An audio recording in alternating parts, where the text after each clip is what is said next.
Halo, kembali lagi di jam 8 Worldwide. Kali ini bersama gua Irfan Rapsodi di Oh Gitu Ya. Bagaimana nih kabarnya yang secara tidak sengaja mungkin ya nggak klik video ini, atau yang baru pertama kali nonton video ini, atau yang pelanggan setia ya menonton channel jam 8 Worldwide. Semoga selalu diberikan kesehatan, diberikan kenyamanan dalam hidup, kebahagiaan, serta masih bisa garuk punggung dengan santai ya. Kali ini seperti biasa gue akan memberikan satu cerita ya. Cerita yang mungkin lu pada belum pernah tahu. Kok ada ya eh, tempat seperti ini di bumi ini gitu. Jadi hari ini gue akan menceritakan sebuah kisah seorang nenek berusia 90 tahun bernama Elsie Eiler, di mana dia hidup sebatang kara di sebuah kota yang populasinya tuh ya cuma dia doang. Elsie Elier adalah seorang ibu berusia 90 tahun yang sekarang dia menetap di sebuah kota di Amerika. Kota kecil ya, bisa dibilang sebuah desa bernama Monowi. Kalau orang sana ngomongnya Monowai ya. Nah, Monowi ini itu terkenal di seluruh sosial media, seluruh Amerika lah. Itu dengan populasi yang hanya satu orang penduduk saja, yaitu, kucing gua, yaitu Ibu Elsie ini sendiri. Monowi adalah sebuah kota yang terletak di daerah Boyd, Nebraska.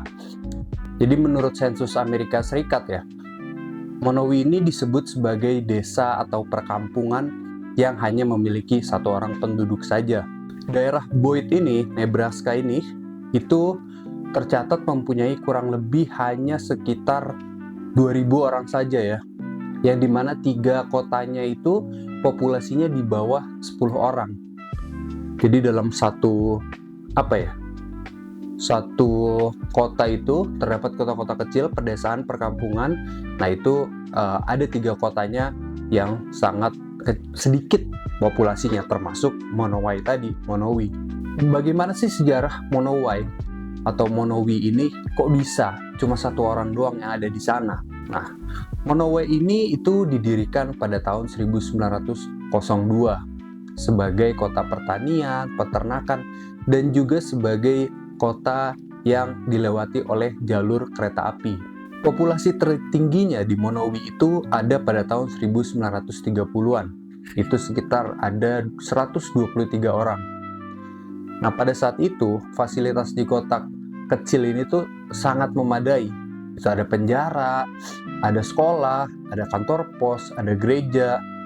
Pokoknya walaupun kota kecil tapi aman lah untuk masa depan sebuah keluarga di sana. Tetapi karena ada modernisasi pertanian dan jalur kereta apinya itu ditutup oleh pemerintah pada tahun 1978, ini membuat kemunduran kota Monowi tersebut, sehingga memaksa para penduduknya untuk pindah ke tempat lain atau ke kota lain untuk mencari penghidupan yang lebih baik lah, agar juga masa depan anak-anaknya, cucu-cucunya tuh aman gitu. Soalnya di Monowi kayaknya udah nggak bisa nih hidup nih seperti ini nih. Bahkan penjara di sana sekarang itu udah menjadi bangunan tua gitu aja, nggak diapa-apain, terbengkalai gitu aja. Dan juga gereja yang ada di sana itu terakhir kali melakukan servisnya itu pada tahun 1960. Itu servis pemakaman ya, apa istilahnya gue nggak tahu. Jadi pada tahun 1960 itu terakhir kalinya melakukan upacara pemakaman. Nah, orang terakhir yang dilakukan upacara pemakaman di sana itu adalah ayah dari Elsie Eiler ini. Nah, seiring berjalannya waktu itu banyak orang yang pindah, dan anak-anak dari Elsie Eiler ini pun juga mereka pindah dari kota tersebut. Ya, pastinya nggak mau lah lama-lama di kota kecil kayak gitu. Nah, dari situlah Elsie ini hidup berdua saja dengan suaminya bernama Rudy hingga tahun 2004. Dan dimana di tahun 2004 itu Elsie harus kehilangan suaminya Rudy karena Rudy-nya meninggal. Semenjak dari tahun 2004, praktis Elsie Eller ini hidup hanya sendirian saja di kota tersebut. Benar-benar gak ada tetangga. Kalaupun ada tetangga, itu juga dari kota kecil di dekat sana.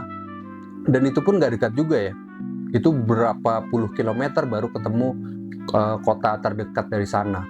Nah, terus apa sih ini yang dilakukan Elsie sendirian di kota tersebut? Ternyata Elsie ini cukup sibuk ya. Dia tuh karena sebagai satu-satunya orang yang ada di sana, dia ini bertanggung jawab untuk menandatangani dokumen-dokumen apapun yang diberikan oleh pemerintah. Untuk apa? Untuk mendapatkan dana untuk air, perbaikan jalan, dan juga listrik. Di mana listrik ini yang membuat 3 lampu jalan di Monowi ini selalu berjalan ya. Dan dia pun ditunjuk sebagai wali kota dari Monowi.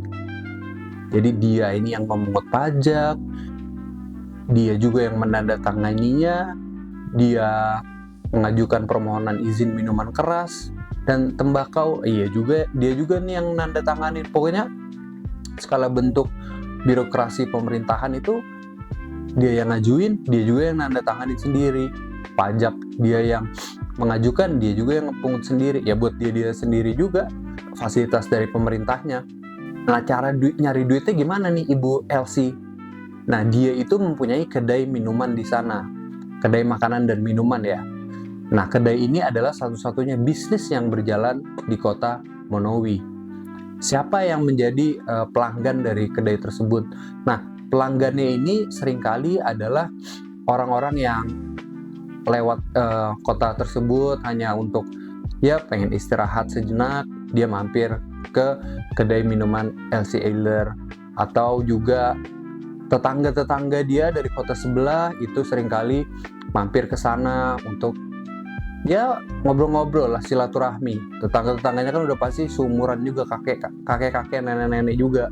Bahkan gak hanya itu ya, kepolisian, pemadam kebakaran, ini terutama kepolisian, itu seminggu sekali pasti mereka ke kedai makanan dan minumannya Elsie Eller. Tidak hanya untuk istirahat atau makan dan minum, tetapi dia juga mengecek kondisi Ibu Elsie ini.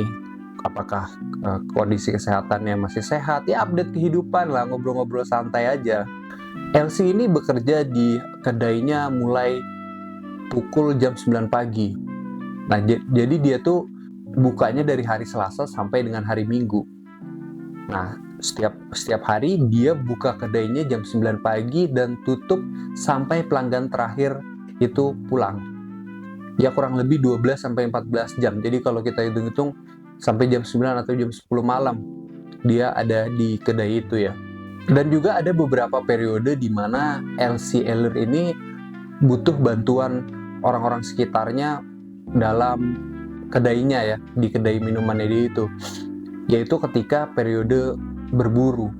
Jadi mungkin kan musim di Amerika banyak ya, jadi ada beberapa, mungkin musim panas ya, itu musim yang cocok untuk berburu. Nah, di sana masih banyak rusa, jadi banyak pemburu rusa yang datang ke sana atau sekedar lewat ya. Nah, itu biasanya mereka mampirlah ke kedainya Ibu Elsie Eller dan pasti rame. Nah, tetangga-tetangganya tadi yang dari kedai-kedai dari kota-kota sebelahnya yang kecil-kecil itu bantuin tuh Elsie. Soalnya kan kasihan ya ibu-ibu umur 90 tahun udah hidup sendiri. Dia harus menangani semua pelanggannya. Begitu serangan jantung kan ngeri juga ya. Elsie Eller ini sudah hidup sendiri selama 2 dekade ya, dari tahun 2004. Nah, dia ini hanya meluangkan waktu di 3 bangunan. Itu rumahnya, kedai miliknya, dan juga perpustakaan milik almarhum suaminya yaitu Rudy. Di mana perpustakaan tersebut itu ada 5.000 buku di sana. Dan rumahnya dari Ibu Elsie ini persis di belakang kedai minuman ya. Ada berjarak berapa meter lah dari kedai minumannya. Nah, baru tuh ada rumahnya Ibu Elsie. Dan bentuknya tuh seperti, kalau gue lihat tuh seperti trailer gitu ya, nggak kayak rumah kalau yang kita ada di sini, tapi kayak trailer. Nah jadi itu kisah dari seorang ibu bernama Elsie Eiler yang tinggal hanya sendirian di kota Monowai atau Monowi. Gue kalau ngebayangin deh, misalnya gue hidup di satu kota terus sendirian doang, nggak ada siapa-siapa, kayak nggak bisa deh. Sehari aja tuh bingung kan mau ngapain, lu ngobrol sama siapa, bisa jadi gila lu. Ini 2 dekade. Coba aja lu membayangkan kalau lu jadi ibu Elsie, lu bangun tidur nih, aduh ngobrol sama siapa ya, di situ ngapain gitu kesehariannya, ngeliatin tembok, ngeliatin jalan, itu bisa jadi gila loh. Ini harusnya kita ambil pelajaran juga ya dari ibu Elsie ya, walaupun dia di tengah kesendiriannya, dia tuh tidak menjadi gila gitu. Gila dalam arti stres atau apa itu enggak. Ya walaupun gue nggak mau juga ya hidup di kota cuma sendirian, tapi ini mungkin ini menunjukkan betapa cintanya dia sebagai seorang warga Monowai. Itu dulu untuk hari ini. Semoga kedepannya banyak cerita-cerita menarik lagi. Kalau dirasa agak boring ya gue minta maaf. Sampai jumpa lagi di episode selanjutnya. Salam kesendirian.